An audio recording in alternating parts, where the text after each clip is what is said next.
మత్తయి సువార్త 21వ అధ్యాయము 10వ వాక్యం. ఆయన యెరూషలేములోనికి వచ్చినప్పుడు పట్టణమంతయు ఈయన ఎవరో అని కలవరపడెను. జనసమూహము ఈయన గలిలయలోని నజరేతు వాడకు ప్రవక్త అయిన యేసు అని చెప్పిరి.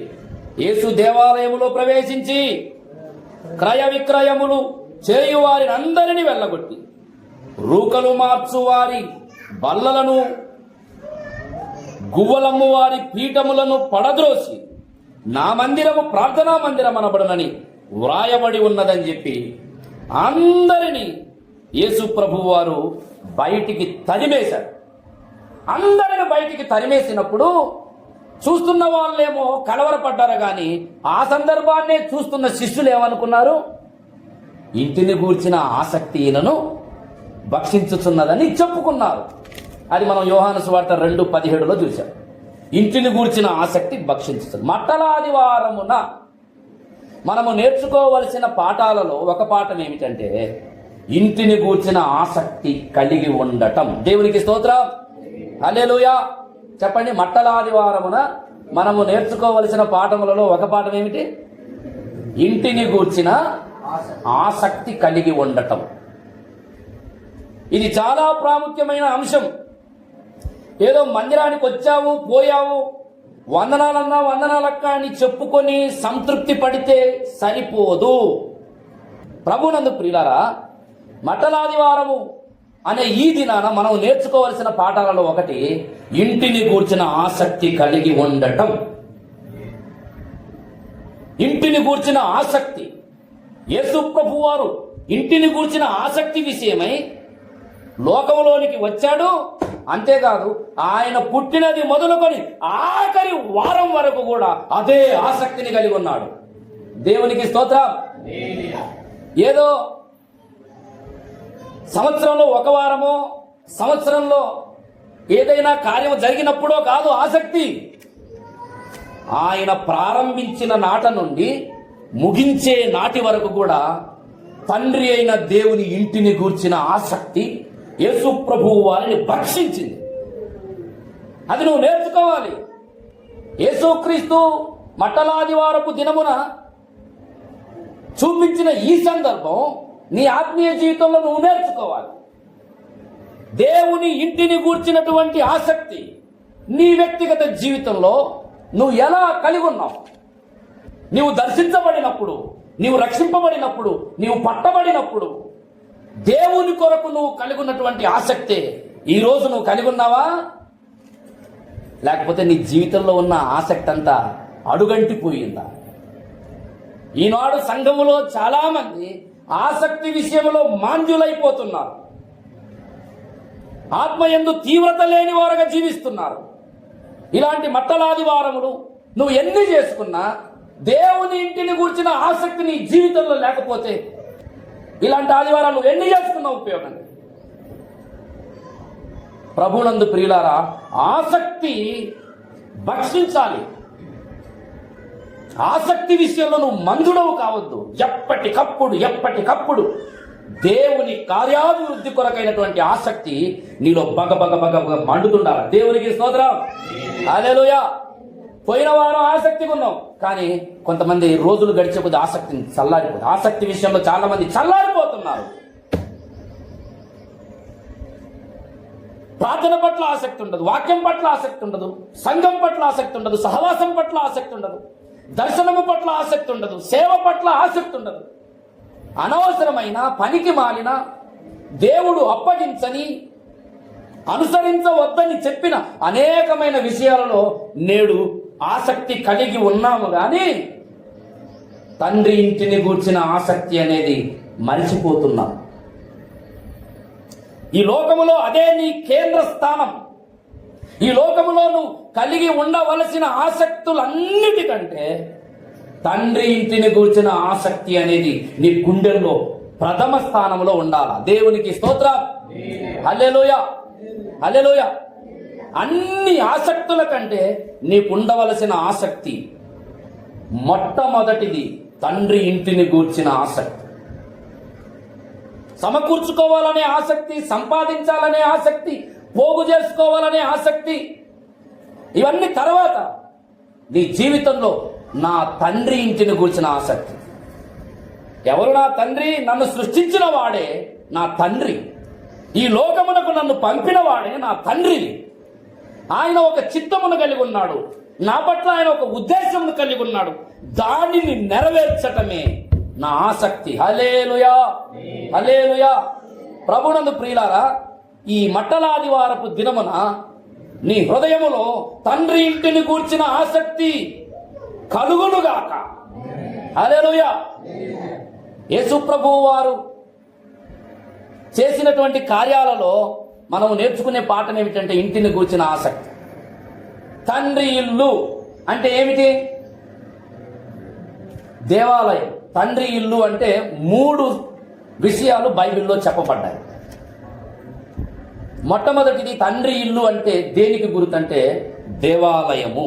మత్తయి సువార్త 21 ఏమండి 21:10 నుండి మీరు 16 వచనాలు చదివితే తండ్రి ఇల్లు అనేది దేనికి రిప్రజెంటివ్గా ఉంది, దేనిని సూచిస్తుంది అంటే దేవుని మందిరమును సూచిస్తుంది.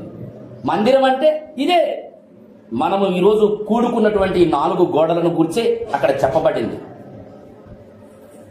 అయితే ఇక్కడే ఆ సందర్భాన్ని గురించి చెప్పబడితే మనం అదే ఆలోచించుకుందాము. కానీ బైబిల్లో మందిరము అన్న చోట 3 సందర్భాలు 3 ప్రత్యేకమైన విషయాలు చెప్పబడ్డాయి. మొట్టమొదటిది మందిరము అంటే దేవాలయము. రెండవది మందిరము అంటే మన దేహము. చెప్పండి, మందిరము అంటే ఒకటి మనం కూడుకునే ఆలయం, భౌతికమైన ఆలయం, కట్టడ. రెండవది మనమే, మన దేహమే దేవుని ఆలయం. 1 కొరింథీ పత్రిక చూడండి, 1 కొరింథీ పత్రిక 6వ అధ్యాయం. 1 కొరింథీ పత్రిక 6వ అధ్యాయము 19వ వాక్యం చూడండి. మీ దేహము దేవుని వలన మీకు అనుగ్రహింపబడి మీలోనున్న పరిశుద్ధాత్మకు ఆలయమై ఉన్నదని మీరు ఎరుగరా అన్నాడు. కాబట్టి ఆలయము అంటే అర్థం ఏమిటి? మొదటిది భౌతికమైన కట్టడం ఆలయం. రెండవది మన దేహమే, హృదయం కాదమ్మా, హృదయం, మన దేహమే ఆలయం. హృదయములో దేవుడు నివసిస్తాడు అనేది డైరెక్ట్గా ఎక్కడ స్టేట్మెంట్ లేదు. దేహములో, మన దేహమంతా దేవుని ఆలయం అని మాత్రం బైబిల్లో చాలా సందర్భాల్లో ఉంది. కొంతమంది పాటలు కూడా, హృదయమే నీ ఆలయము క్రీస్తు అని పాటలు కూడా రాశారు. కానీ రెఫరెన్స్ అనేది మనం ఎక్కడ స్ట్రైట్గా చూడం. హృదయము నాకిమ్ము అన్నాడే తప్ప హృదయములోనే దేవుడు నివసిస్తున్నాడని మాత్రం డైరెక్ట్ రెఫరెన్స్ లేదు. కానీ మనం చదువుకున్న ఈ వాక్యం 6:19 మాత్రం మీ దేహము దేవుని వలన మీకు అనుగ్రహింపబడి మీలోనున్న పరిశుద్ధాత్మకు ఆలయం అని మాత్రం చాలా స్పష్టంగా చెప్పబడింది. ఇది రెండవది. మూడవది, దేవాలయము దేనితో పోల్చాడంటే, మొదటిది దేనితో పోల్చాడు చెప్పండి? భౌతికమైన మందిరం, కట్టడ. రెండవది చెప్పాలి, రెండవది నా దేహమే దేవుని ఆలయం. మూడవది సంఘమును కూడా దేవాలయం అని దేవుని వాక్యం చెబుతుంది. ఇప్పుడు చూడండి 3:16 మీరు దేవుని ఆలయమై ఉన్నారనియు దేవుని ఆత్మ మీలో నివసించుచున్నాడని మీరెరుగరా? ఎవడైనను దేవుని ఆలయము. ఇక్కడ సహజంగా మనం ఏమనుకుంటామంటే 6వ అధ్యాయము 18వ వాక్యంలో చెప్పబడినటువంటి ఆ దేవాలయమే ఈ దేవాలయం అనుకుంటాం. కానీ 6:18లో ఒక దేవాలయం చెబుతున్నాడు, 3:16లో ఇంకొక దేవాలయం చెబుతున్నాడు. 6:18లోనేమో వ్యక్తిగత దేహం దేహం అనే ఆలయమును గురించి చెబుతున్నాడు. 3:16లోనేమో సంఘం అనే దేవాలయమును గురించి చెబుతున్నాడు. అందుకే సంఘం అంటే దేవుని ఆలయం అని అర్థం. తిమోతికి రాసిన మొదటి పత్రిక దయచేసి చూడండి, 3వ అధ్యాయము 15వ వాక్యం. 3:15 అయినను నేను ఆలస్యము చేసిన ఎడల, మొదటి తిమోతికి రాసిన మొదటి పత్రిక 3వ అధ్యాయం 15వ వాక్యం. అయినను నేను ఆలస్యము చేసిన ఎడల దేవుని మందిరములో, అనగా అది దేవుని మందిరం అంటే ఏమిటి? అది జీవము కలిగిన దేవుని సంఘం అనర్థం. కాబట్టి ఈ మూడు విషయాలను గురించి ఇంత మనం ఆలోచిద్దాం. ఇప్పుడు యేసు ప్రభు వారు దేనిని గూర్చిన ఆసక్తి కలిగి ఉన్నాడు? ఇంటిని గూర్చిన ఆసక్తి కలిగి ఉన్నాడు. ఇల్లు అంటే ఈ మూడు విషయాలు నీ మనసులోనికి రావాలి. ఈ మూడు విషయాలను గూర్చినటువంటి ఆసక్తి నువ్వు కలిగి ఉండాలి. మొదటిది దేవుని ఇంటిని గూర్చిన ఆసక్తి, అంటే మందిరమును గూర్చిన ఆసక్తి కూడా నీకు కలిగి ఉండాలి. ఎందుకు? సమాజముగా కూడుకునే స్థలమే. కొంతమంది దేవుని మందిరం పట్ల ఎంత అశ్రద్ధ కలిగి ఉంటారంటే, నీకు అవకాశం వచ్చినప్పుడు దేవుని మందిరం కోసం ఏదైనా చేసే అవకాశం వచ్చినప్పుడు ఆసక్తితో చెయ్యి. దేవునికి స్తోత్రం, హల్లెలూయా. మీలో చాలా మందికి దేవుని మందిరమును గూర్చినటువంటి పనులు ఆయా సందర్భాల్లో చెప్పబడుతున్నప్పుడు కొంతమంది మాకెందుకులే అని రానే రారు. కొంతమందిని పిలిస్తే వస్తారు, కొంతమంది ఏమో మమ్మల్ని పిలవలేదు కాబట్టి మేము రాలేదంటారు. మనుషుల వ్యక్తిత్వాలు ఎంత విడ్డూరం, ఎంత విచిత్రం. దేవుని మందిర కార్యాభివృద్ధి కోసం ఏదైనా పని చేయడానికి నీకు అవకాశం వచ్చినప్పుడు నువ్వు వెనుతిరగవద్దు. దాని విషయంలో ఆసక్తి కలిగి నువ్వు ఉండాలి. ప్రైజ్ ద లార్డ్, హల్లెలూయా. మందిరములో చేసే పని విషయంలో ఆసక్తి కలిగి ఉండాలి. ఎలాగూ చేయాలో ఆసక్తితో చేయాలి. అందుకే మందిరములో ఏదైనా శుభ్రము చేసే విషయంలో కానీ, మందిరమును నీట్గా ఉంచుకునే విషయంలో కానీ నాకు చాలా ఇష్టం. అందుకే మందిరం కోసం ఎంతైనా ఖర్చు పెట్టడానికి నేను ఇష్టపడతా. మందిరం కోసం ఏ వస్తువైనా తేవటానికి నేను వెనకాడను, ఎంత ఖర్చు అయినా బాధ. ఇప్పుడు ఈ టేబుల్, ఈ ఫుల్ఫిట్ చేయడానికి 15,000 రూపాయలు ఖర్చు అయింది. ఇదంతా ఉండి చేసావా? లేదు, క్రెడిట్ కార్డు వాడి చేసాం. అక్కులకు తెలుసు, డబ్బులు లేకపోతే వస్తువులు పొందామని. రాజు దానికోసం 6,500 ఇచ్చాడు. దీనికోసం ఊరికే ఏమడుగుతాం?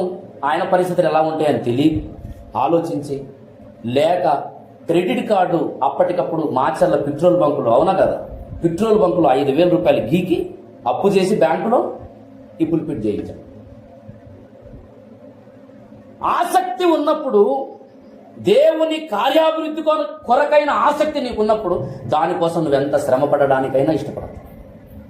దేవుని ఇంటిలో ఈ పని చేయాలి, దేవుని ఇంటిలో ఈ వస్తువు ఉండాలి, దేవుని ఇంటిలో నా వంతు నేను పని చేయాలనుకున్నప్పుడు అవసరమైతే నిద్రమానైనా చేసుకుంటావు. ఆకలి అదే చేశాడు, నిద్రమాని. అవసరమైతే నీ పనిని పక్కన పెట్టైనా దేవుని ఇంటి కొరకైన పనిని గురించి నువ్వు ఆలోచిస్తావు. వీళ్ళు ఎంతమంది వస్తారు చెప్పండి? మందిరంలో పని ఉంది అంటే ఎంతమంది వస్తారు? మాకు కూలిపోతుందేమో. మందిరం పనికి వెళ్తే కూలి రాదు కదా. నాకు తెలిసి నేను చాలా వరకు కూలి ఇచ్చే పని చేయించా. కొంతమంది కూలి తీసుకోలేదు, కానీ తీసుకున్నా తప్పులేదు, కుటుంబాలు ఉంటాయి కాబట్టి నేను ఆలోచించే ఇస్తా. కొంతమందికి మాత్రం ఇవ్వను, ఎందుకంటే వాళ్ళు ఉండాలి అట్లనే. అది నేర్చుకోవాలా, అదొక పాఠం, అదొక గొప్ప దీవెన. ఈరోజు నేను ఇంతగా ఏమీ లేకున్నా, ఎటువంటి సపోర్ట్ లేకున్నా, స్వచ్ఛందంగా ఇండిపెండెంట్గా మనం 2 మందిరాలు కట్టుకొని ముందుకెళ్తున్నామంటే ఒకప్పుడు ఒక్క రూపాయి ఆశించకుండా దేవుని ఇంటిని గురించిన ఆసక్తి నన్ను భక్షించి పనిచేశాను. కాబట్టి దేవుడు ఈరోజు ఆశీర్వదించాడు. దేవుని ఇంటిని గూర్చినటువంటి కార్యక్రమములో, దేవుని ఇంటి కొరకైనటువంటి అభివృద్ధిలో నీ సమయం, నీ బలం, నీ ధనం ఒకవేళ ఇవ్వవలసి వచ్చినప్పుడు వెనకాడద్దు. అదే నీకు గొప్ప దీవెన. దేవునికి స్తోత్రం. కొంతమంది పిల్లల్ని పిలిస్తే రానేరా, తప్పించుకుంటారు. దొంగలు కొంతమంది ఉన్నారు. ఆ దొంగల్ని దేవుడు చూస్తుంటాడు. మీలో ఎంతమంది ఉన్నారో ఆ దొంగలు?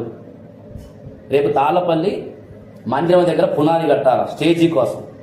మరి ఎంతమంది వస్తారో ఆసక్తితో? దేవునికి స్తోత్రం. డబ్బులు అడగండి, ఫ్రీగా రావాలా. ఆమేన్, హల్లెలూయా. ఎట్లా రావాలి? ఫ్రీగా రావాలా, ఫ్రీగా చేయాలా. ఆసక్తి నిన్ను భక్షిస్తే డబ్బులేంది, అవసరమైతే డబ్బులు పెట్టుకుని కూడా వస్తావు. ప్రైజ్ ద లార్డ్, హల్లెలూయా. కొంతమందిని బలవంతంగా లాక్కొని వెళ్తుంటారు పని కోసం, దేవుని మందిర పని కోసం.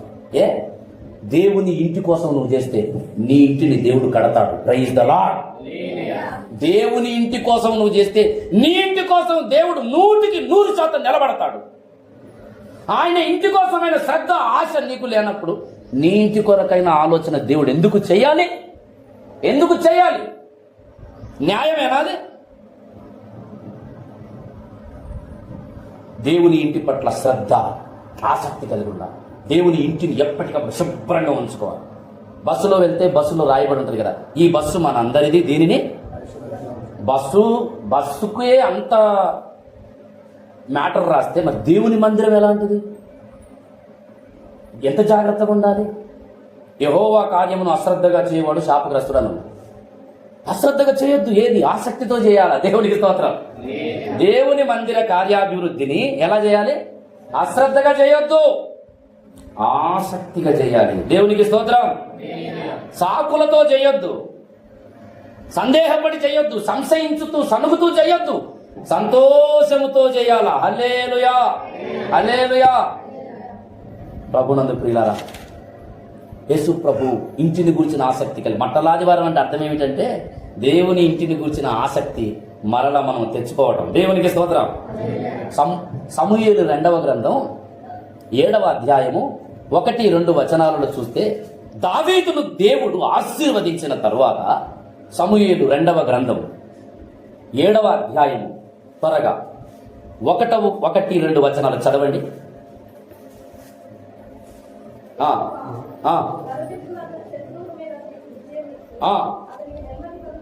నెమ్మది కలుగజేసిన తరువాత రాజు తన నగరి యందు కాపురం ఉండి పిలువగా, నేను దేవదారు మ్రానుతో కట్టిన నగరి యందు వాసము చేయుచున్నాను.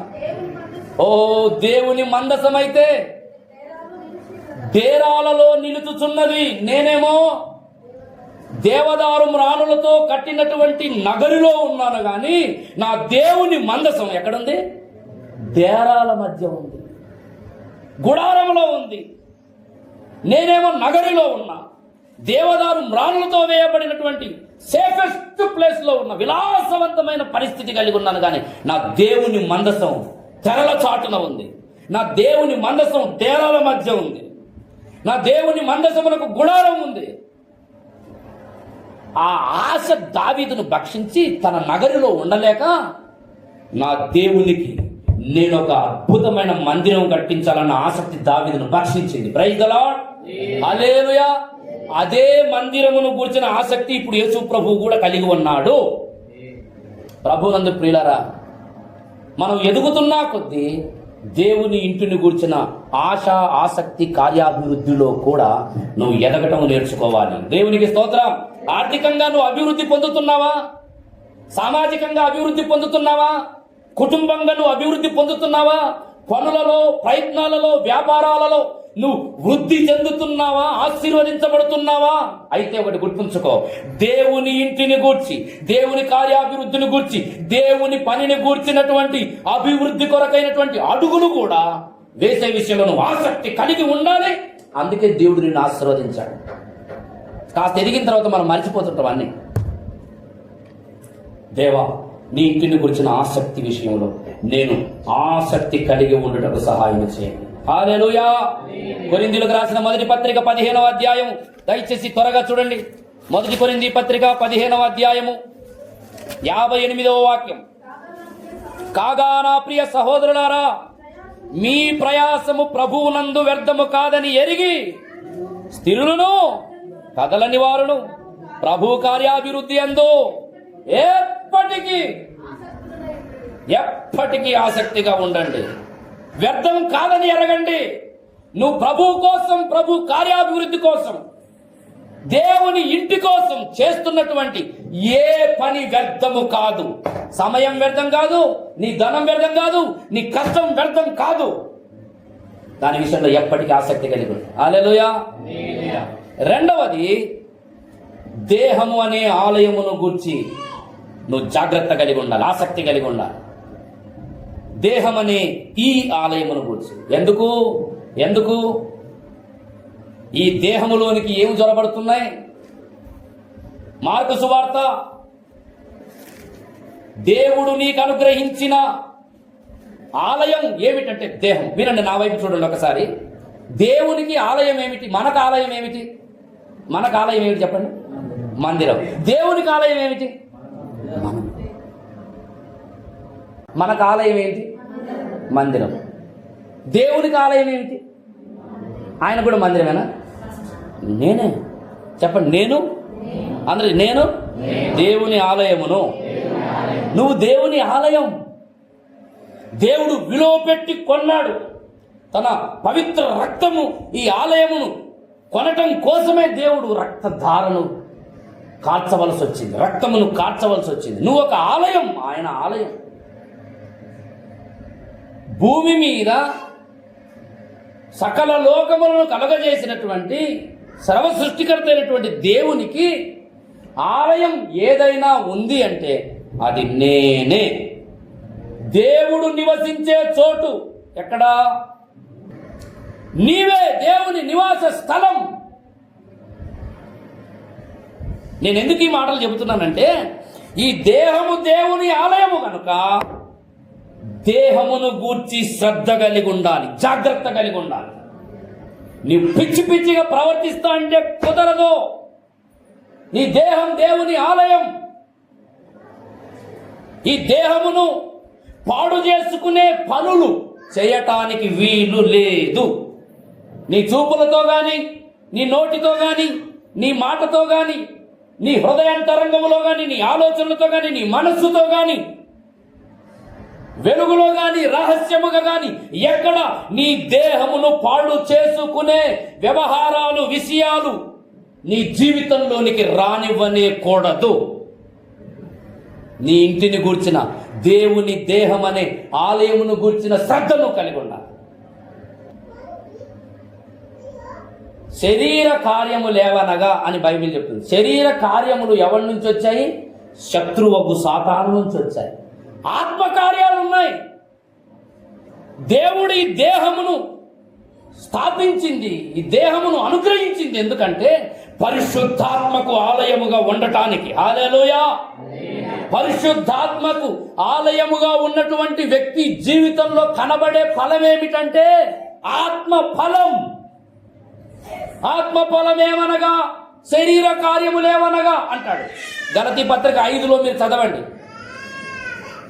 ఆత్మ ఫలం ఏమనగా ప్రేమ, సంతోషం, సమాధానం, దీర్ఘశాంతం, ఆశా నిగ్రహం, మంచితనం, దయాలత్వం, సాత్వికం, విశ్వాసం. ఇవన్నీ ఆత్మ ఫలం.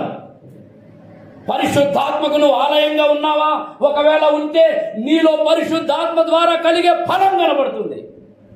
ఒకవేళ నువ్వు సాతానుకు ఆలయంగా ఉంటే నీలో వివాదాలు, మత్సరం, కోపం, అసూయ, ద్వేషం, అల్లరితో కూడిన ఆట పాటలు, శరీరాన్ని అపవిత్రపరచుకునే శరీర సంబంధమైన వ్యామోహాలు, శరీర ఇచ్ఛలు, అబద్ధాలు, మోసాలు, అక్రమాలు, దేవునికి నచ్చని వ్యవహారాలు, సహవాసాలు నీ జీవితంలో నువ్వు కలిగి ఉంటావు. సాతానుకు ఒకవేళ నీ జీవితాన్ని ఆలయముగా ఇస్తే, ఈ మట్టలాదివార సందర్భంగా మనం నేర్చుకోవలసిన పాఠం ఏమిటంటే, నీ దేహం అనే దేవుని ఆలయములో నుండి ఏం చేయాలా? వాటిని బయటికి పొమ్మని వెళ్ళగొట్టాలా. దేవునికి స్తోత్రం. హల్లెలూయా, హల్లెలూయా. చూడండి యేసు ప్రభువు వారు ఏం చేశారు. మత్తయి సువార్త 21వ అధ్యాయము, మత్తయి సువార్త 21వ అధ్యాయము 10, 11, 12 వాక్యాలు చదవండి.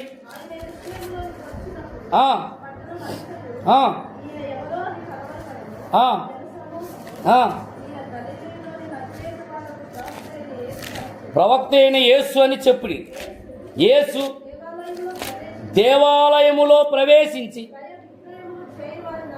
క్రయ విక్రయములు చేయు వారినందరినీ వెళ్ళగొట్టి, క్రయ విక్రయములు చేయు వారినందరినీ.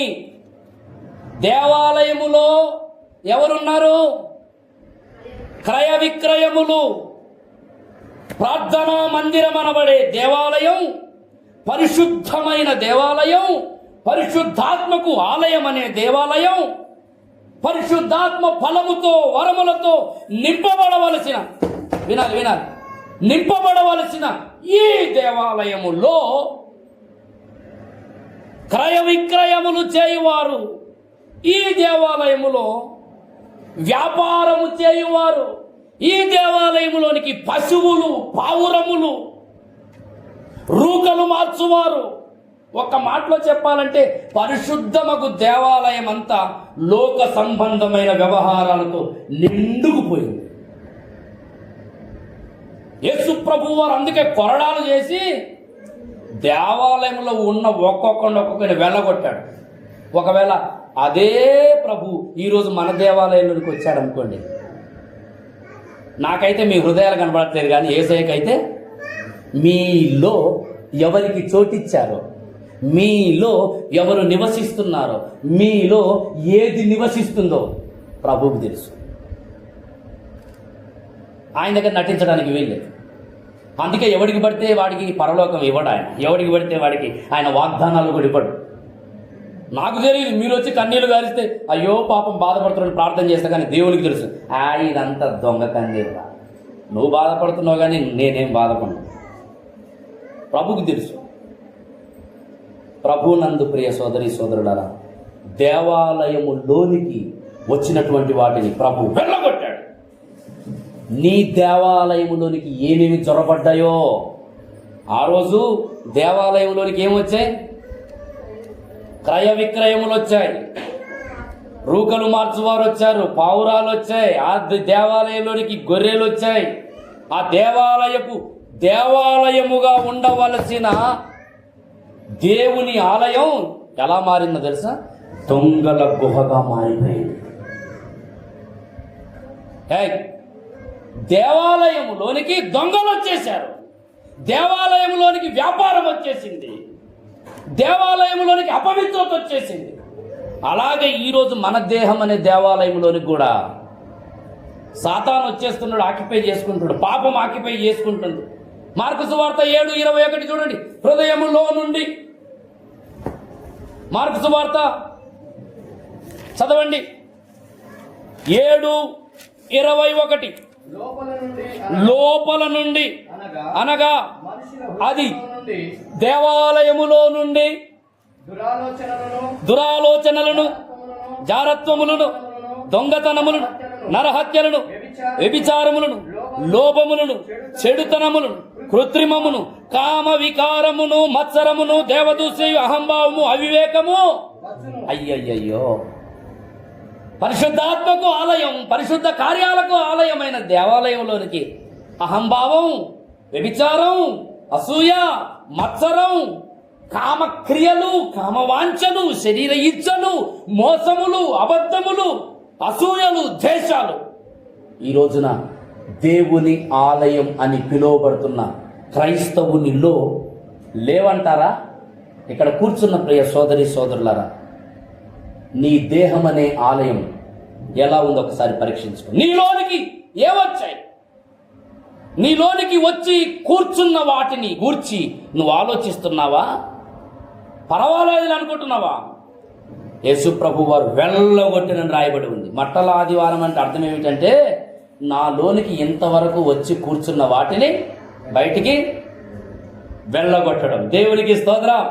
ఏ అసూయ పో బయటికి, ఏ ద్వేషమా పో బయటికి, ఏ మత్సరమా పో బయటికి, ఏ దొంగతనమా పో బయటికి, వ్యభిచారమా పో బయటికి, కామక్రియలు పో బయటికి, అబద్ధములు పో బయటికి, అసూయలు పో బయటికి, శరీర కార్యములు పో బయటికి. దేవునికి స్తోత్రం. హల్లెలూయా. జక్కయ్య ఇంట్లోనికి యేసు ప్రభు వెళ్ళగానే రక్షణ వచ్చినట్టు మన ఇంట్లోనికి, దేహం అనే దేవుని ఇంట్లోనికి కూడా పరిశుద్ధాత్మిక ఫలాలు, వరాలు, పరిశుద్ధాత్మిక నివాసముగా ఏర్పడాలి. దేవునికి స్తోత్రం. హల్లెలూయా, హల్లెలూయా. నీలో ఏమి నివాసం చేస్తున్నాయి? రోమాపత్రిక 1వ అధ్యాయం మీరు చదివితే, వారు తమ హృదయములలో దేవునికి చోటు ఇయ్యలేదని రాయబడి ఉంది. అన్నిటికీ చోటిస్తున్నావు, కానీ దేవునికి చోటిస్తున్నావా? అన్ని కార్యక్రమాలకు చోటిస్తున్నావు, అందరికీ చోటిస్తున్నావు. ఈ గుడ్ ఫ్రైడే, ఈ మట్టలాదివార సందర్భంగా నువ్వు దేవునికి చోటి, పరిశుద్ధమైన కార్యాలకు చోటి. కడుక్కోని హృదయాన్ని, కడుక్కోని మనస్సును, కడుక్కోని ఆలోచనలను బయటికి తోలివేసేయి. ఇంతకాలం నీ దేహంలో, నీ జీవితంలో ఉండి నాశనం చేసినటువంటి నక్కలను, ఆకాశ పక్షులను బయటికి తోలివేసాయి యేసు నామమున. యేసు ప్రభు అంటాడు, నక్కలకు బొరియలను ఆకాశ పక్షులకు గూళ్ళు ఉన్నాయి కానీ మనుష్య కుమారునికి చెప్పండి తల వాల్చుకొనుటకైనను స్థలము లేదు. ఎక్కడ? సకల లోకములను సృష్టించిన సృష్టికర్తకు తలవాల్చుకోవడానికి కూడా స్థలం లేదంట. తలవాల్చుకునే స్థలం ఎక్కడా? నాలో ఆయన తలవాల్చుకోవాలనుకుంటుండే. దేవునికి స్తోత్రం. కానీ నాలో ఏమీ లేదు, స్థలము లేదు. యేసయ్య పుట్టినప్పుడు బెత్లెహేములో ఏ రీతిగానైతే స్థలం దొరకలేదో ఇప్పుడు నాలో కూడా ఆయనకు స్థలం దొరకట్లేదు. ఎందుకు? నక్కలు ఆకాశ పక్షులు ఆక్యుపై చేసేసినాయి. నక్కలు లోకపరమైన మనుషులు, ఆకాశ పక్షులు, దురాత్మలు వచ్చేసినాయి, లోపల కూర్చున్నాయి రోజుల తరబడి, వారాల తరబడి. ఈ నక్కలు, ఆకాశ పక్షులు, అసూయలు, ద్వేషాలు, మత్సరములు, శరీర ఇచ్చలు కలిగిన వాళ్ళు ఎక్కడుంటారు? లోకంలో ఉండాలి. కానీ వాళ్ళందరూ వచ్చి దేవుని మందిరంలోనే ఉంటారు. పైకి మాత్రం గొర్రెలు, లోపల మాత్రం తోడేలు, నక్క. ఓహో, నక్క, కుక్క. ఒకవేళ నీలో అటువంటి స్వభావం ఉంటే ఈ మట్టల ఆదివార సందర్భంగా నువ్వేం చేసుకోవాలి? బయటికి నక్కని, నక్క బయటికి. గుంట నక్క ఎన్ని సంవత్సరాల నుంచి ఉంటావు లోపట? చెప్పండి. పో కుక్క బయటికి. ఎన్ని సంవత్సరాల నుంచి ఉంటావు? కుక్క అంటే ఈ కుక్క ఏం కాదు, దాని లక్షణం ఏంటి? కుక్క లక్షణం తిరిగి కక్కిందని తిరగడం కుక్క లక్షణం.